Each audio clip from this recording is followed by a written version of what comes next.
Dan yang paling utama adalah kalian tetap semangat untuk belajar meskipun kalian belajarnya di rumah kalian masing-masing ya.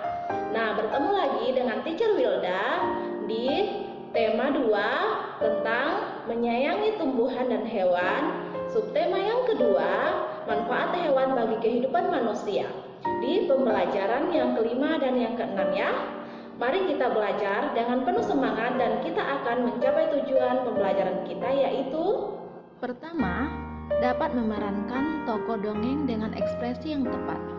Yang kedua, dapat menjelaskan isi pesan yang terdapat dalam dongeng melalui tulisan dan menemukan pesan yang terdapat dalam dongeng dan dapat menceritakan kembali isi dongeng dengan gambar. Yang ketiga, dapat menyebutkan arti penting bersikap baik kepada sesama manusia sebagai wujud pengalaman sila Pancasila yang dilambangkan dalam Garuda Pancasila. Yang keempat, memeragakan beberapa sifat individu dalam kehidupan sehari-hari di sekitar rumah sebagai wujud pengalaman sila Pancasila yang dilambangkan dalam Garuda Pancasila. Yang kelima, dapat menemukan dan dapat menggunakan sifat pertukaran pada perkalian untuk menyelesaikan soal-soal.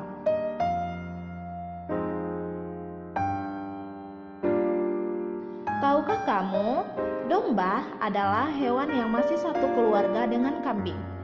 Domba mirip kambing, namun memiliki bulu yang tebal. Bulunya biasanya dijadikan benang wol.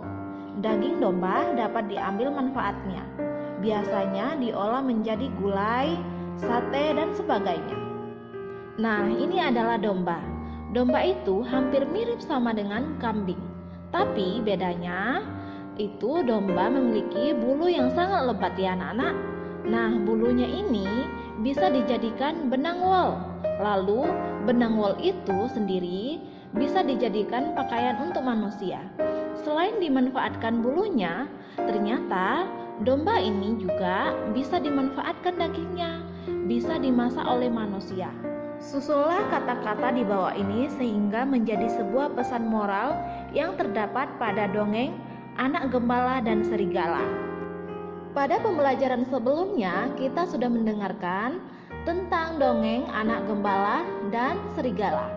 Bagaimana anak-anak kalau domba ini suka berbohong, suka menipu warga di kampungnya bahwa dombanya dimakan serigala. Padahal tidak ada serigala yang memakannya. Sampai pada akhirnya datanglah serigala benaran ya anak-anak, memakan dombanya, dan ketika dia meminta tolong kepada warga kampungnya sudah tidak percaya lagi kepada anak gembala. Nah, pesan moral apa yang terdapat pada dongeng tersebut? Nah, di sini ada kata-kata yang diacak nih ya, yang merupakan pesan moral dari dongeng tersebut. Kira-kira pesan moralnya apa ya?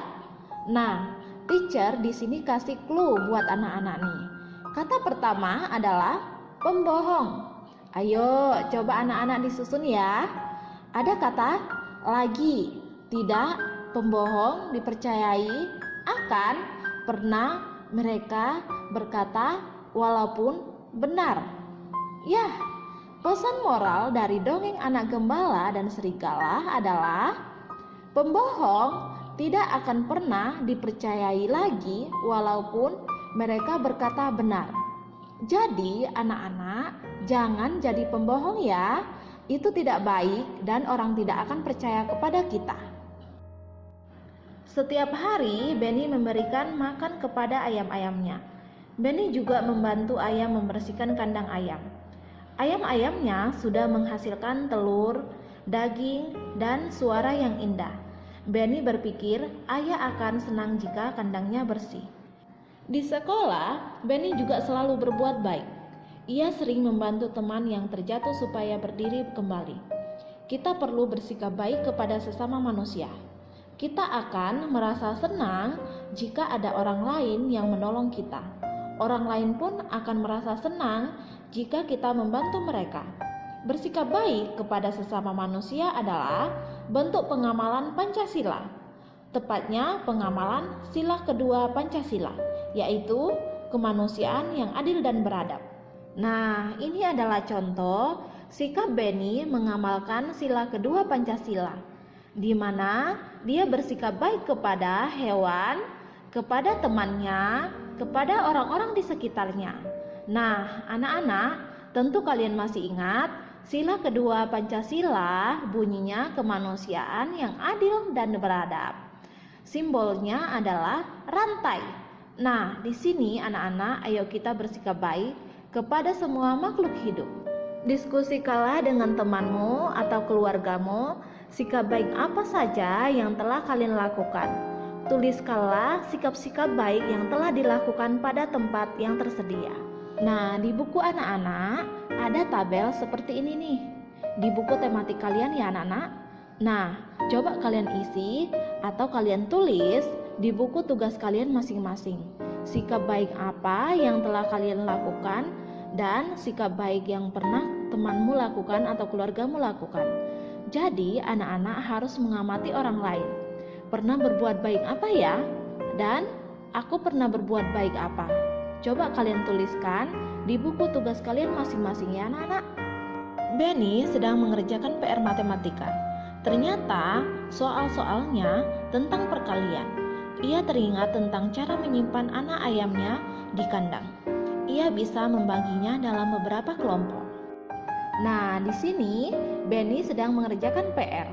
Ayo kita bantu Benny mengerjakan PR-nya sesuai dengan sifat pertukaran pada perkalian. Nah, di sini yang pertama ada perkalian titik-titik dikali 5 sama dengan titik-titik dikali 7. Nah, otomatis di sini karena ini berhubungan dengan sifat pertukaran, maka titik-titik dikali 5 ini artinya itu sama dengan 7 dikali 5. Maka sebaliknya sama dengan titik-titik dikali 7, 5 dikali 7. Ini adalah sifat pertukaran pada perkalian. Mudah sekali bukan? Nah, soal berikutnya kalian bisa kerjakan di buku tugas kalian masing-masing ya anak-anak.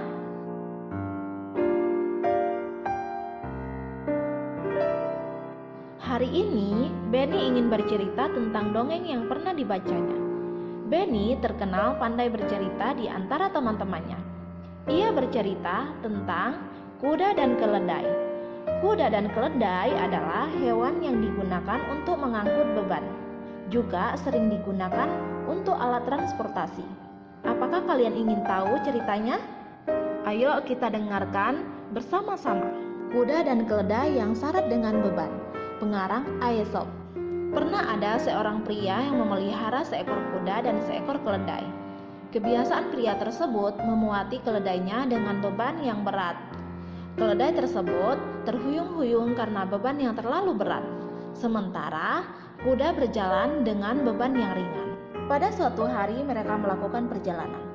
Keledai berkata kepada kuda, "Maukah kamu mengangkut sebagian dari beban saya? Saya merasa sangat tidak enak badan. Jika kamu mau membawa sebagian bebanku, mungkin saya akan cepat sembuh. Beban yang terlalu berat ini bisa membunuhku." Kuda hanya menendang-nendang kakinya. Ia berkata kepada keledai agar tidak usah mengeluh. Ia tidak mau diganggu dengan kata-kata keluhan. Keledai terhuyung-huyung selama berjalan setengah kilometer. Tiba-tiba ia jatuh ke tanah dan mati. Si pemilik datang dan hanya bisa berpasrah dengan apa yang telah terjadi. Ia melepaskan beban dari keledai yang telah mati. Semua beban ditempatkan di atas punggung kuda.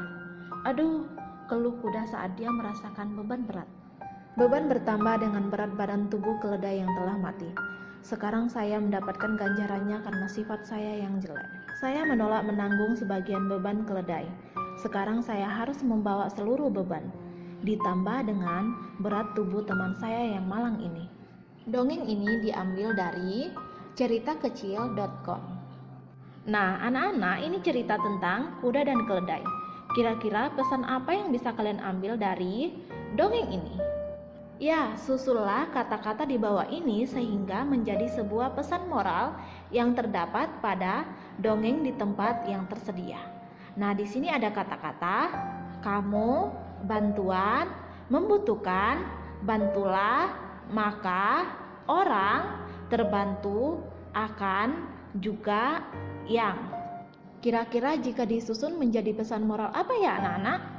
Coba kalian cari dan susun ya anak-anak. Ini kata-katanya menjadi sebuah pesan moral. Benny dan Edo pulang sekolah bersama-sama. Di jalan, mereka menemukan seekor kucing yang jatuh ke selokan. Benny menolong kucing tersebut dan membawanya pulang ke rumah. Edo tidak mau membawa kucing tersebut. Ia geli pada bulu kucing. Setiap orang memiliki sifat yang berbeda-beda. Dalam satu keluarga pun memiliki sifat yang berbeda-beda. Begitu pula dengan sifat orang dalam satu lingkungan tetangga. Nah, pada pembelajaran sebelumnya, anak-anak sudah menulis, mencatat tentang sifat dari teman-teman kalian ya. Misalnya kalian punya teman si Ayah, misalnya temanmu Andi. Oh, sifatnya dia itu suka membaca. Orangnya suka menolong. Orangnya gemar menabung. Sayang binatang sifatnya. Bisa kalian ceritakan dari masing-masing teman kalian. Di lingkungan sekitar rumahmu ada banyak tetangga. Setiap tetangga memiliki sifat masing-masing. Tulislah nama orang yang berada di lingkungan tetanggamu yang memiliki sifat-sifat di bawah ini. Coba anak-anak kalian tulis di buku tugas kalian, siapa di antara tetanggamu sifatnya itu penolong, dermawan. Nah, dermawan itu orang yang suka menolong, suka berbagi. Lalu orang yang ramah siapa? Orang yang penyayang binatang namanya siapa? Lalu siapa nama orang sifatnya lucu? Bisa juga kalian buat nama teman-teman kalian yang memiliki sifat-sifat berikut. Buatlah cerita bergambar berdasarkan dongeng kuda dan keledai yang syarat dengan beban. Nah anak-anak, kita sudah belajar nih cara membuat cerita bergambar pada pembelajaran sebelumnya. Nah cerita bergambar ini kalian bisa buat dalam cerita berseri atau gambar seri.